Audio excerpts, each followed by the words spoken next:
saveur divine. Cette bonne nouvelle du royaume sera prêchée dans le monde entier pour servir de témoignage à toutes les nations. Alors viendra la fin. Ce pain céleste vous est présenté par Immaculée Niraneza.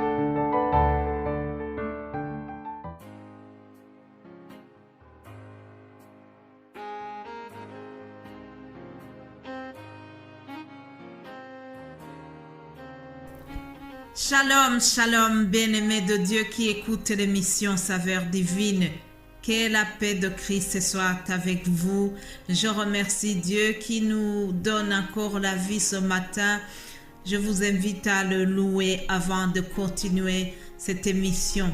Lisons le psaume 112. Louez l'Éternel. Heureux l'homme qui craint l'Éternel, qui trouve un grand plaisir à ses commandements. Sa postérité sera puissante sur la terre. La génération des hommes droits sera bénie. Il a dans sa maison bien-être et richesse, et sa justice subsiste à jamais. La lumière se lève dans les ténèbres pour les hommes droits, pour celui qui est miséricordieux, compatissant et juste. Heureux l'homme qui exerce la miséricorde et qui prête, qui règle ses actions d'après la justice, car il ne chancelle jamais. La mémoire du juste dure toujours. Alléluia. Mes bien-aimés de Dieu, il y a une très belle promesse dans ce que nous venons de lire, c'est que la postérité des hommes droits sera bénie. La génération des hommes qui sont droits sera bénie. En plus, on nous dit que l'homme qui est droit a dans sa maison le bien-être, la richesse et sa justice subsiste à jamais. Alléluia. Au verset 5, on nous dit que heureux l'homme qui exerce la miséricorde et qui prête, qui règle ses actions d'après la justice. Autrement dit, celui qui est miséricordieux, celui qui sème la miséricorde, celui-là, il sera heureux. Je te souhaite de semer la miséricorde.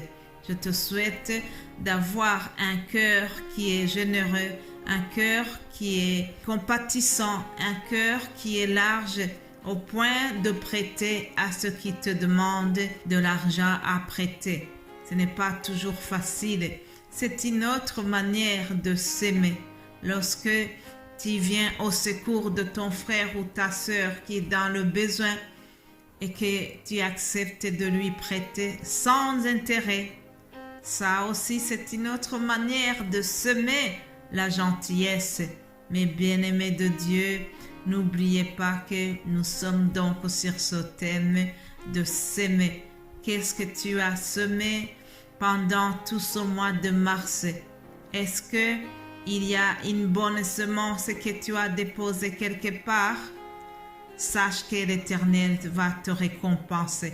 Il y a un grand principe que nous devons toujours, ne devons pas oublier. Lorsque nous s'aimons, ce n'est pas pour nous-mêmes, mais nous s'aimons pour notre Père Céleste. C'est lui qui va nous donner la récompense. Il ne faut pas attendre le retour venant de la personne à qui tu as fait du bien. Non, il faut réclamer la récompense au Dieu très haut. Le Père Céleste, c'est lui qui va nous récompenser. Cela va nous aider. Sinon, si tu attends toujours le retour chez la personne à qui tu as semé, à qui tu as fait du bien, tu risques d'être déçu. Je vous le dis parce que je l'ai expérimenté. À partir du moment où j'ai intégré que j'attends le retour de la part de mon Père Céleste, là, je n'ai pas été déçu. Mes bien-aimés de Dieu, le titre de mon message aujourd'hui, c'est « Quand tu sèmes le bien, le Père Céleste te récompense. » Quand tu sèmes le bien, le Père Céleste te récompense. Lisons Évangile selon Luc, chapitre 6, verset 30. Donne à quiconque te demande et ne réclame pas ton bien à celui qui s'en empare. Ce que vous voulez que les hommes fassent pour vous, faites-le de même pour eux. Si vous aimez ceux qui vous aiment, quel gré vous en sera-t-on? Les pécheurs aussi aiment ceux qui les aiment. Si vous faites du bien à ceux qui vous font du bien, quel gré vous en sera-t-on? Les pécheurs aussi agissent de même. Et si vous prêtez à ceux de qui vous espérez recevoir, quel gré vous en sera-t-on? Les pécheurs aussi prêtent aux pécheurs afin de recevoir la pareille. Mais aimez vos ennemis, faites du bien et prêtez sans rien espérer. Et votre récompense sera grande et vous serez fils du Très-Haut. Car il est bon pour les ingrats et pour les méchants. Soyez donc miséricordieux comme votre Père est miséricordieux. Recevez la parole de Dieu, chers amis. Ce que je viens de vous lire, c'est un extrait d'un très long discours, un très long sermon, celui qu'on a appelé Sermon sur la montagne. C'est une prédication que Jésus-Christ a faite devant ses disciples, bien sûr, et il leur a enseigné quelques principes concernant les semences. Alors, ce que nous venons de voir, il y a ce principe important que je voudrais souligner, c'est que Jésus-Christ leur donne un conseil qui est très important pour la vie de tous les jours. Il a dit ce que vous voulez que les hommes fassent pour vous. Faites de même pour eux. N'est-ce pas? Si tu veux que les gens te rendent service, commence aussi à rendre service aux autres. Si tu as envie que les gens t'appellent pour demander de tes nouvelles, prends l'habitude de le faire aussi pour tes amis. Oh, tu as envie que ton mari ou ta femme te fasse parfois des petites surprises. Oui, ça fait du bien de recevoir des petits gestes d'attention par surprise. Mais si tu as envie de cela, alors commence à le faire aussi pour ton mari ou pour ta femme. Les choses ne doivent pas aller dans un sens. Si tu as envie qu'on te pardonne, apprends aussi à pardonner. D'ailleurs, Jésus-Christ nous le dit aussi. Si vous voulez que le Père Céleste vous pardonne vos offenses, pardonnez aussi aux hommes qui vous ont fait du tort. Ça, c'est un principe important que Jésus a enseigné aussi à ses disciples. Ce que vous voulez que les hommes fassent pour vous, faites-le de même pour eux.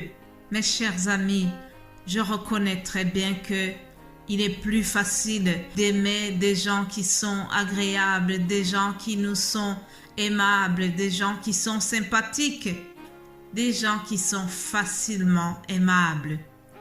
Cependant, il est plus difficile d'aimer des gens qui sont antipathiques. Et pourtant, Jésus-Christ nous demande de procéder comme ça. Il nous demande d'aller au-delà des sentiments, au-delà de la nature humaine. C'est plus facile d'aimer des gens qui sont facilement aimables. Et pourtant, Jésus-Christ vient de nous dire ceci. Si nous aimons seulement à nos amis, nous n'avons pas fait grand-chose. Il a dit, ce n'est pas un exploit que vous avez fait, puisque même les pécheurs ils font la même chose que vous. Autrement dit, Jésus-Christ a mis la barre très haut pour nous les chrétiens. Il a demandé que nous fassions des choses au-delà de la nature humaine. C'est ça qu'on appelle semer dans l'esprit, semer dans la vie éternelle.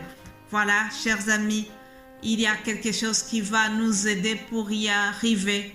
C'est que nous devons toujours nous rappeler que quand nous s'aimons, quand nous faisons du bien, nous le faisons surtout pour le Père Céleste.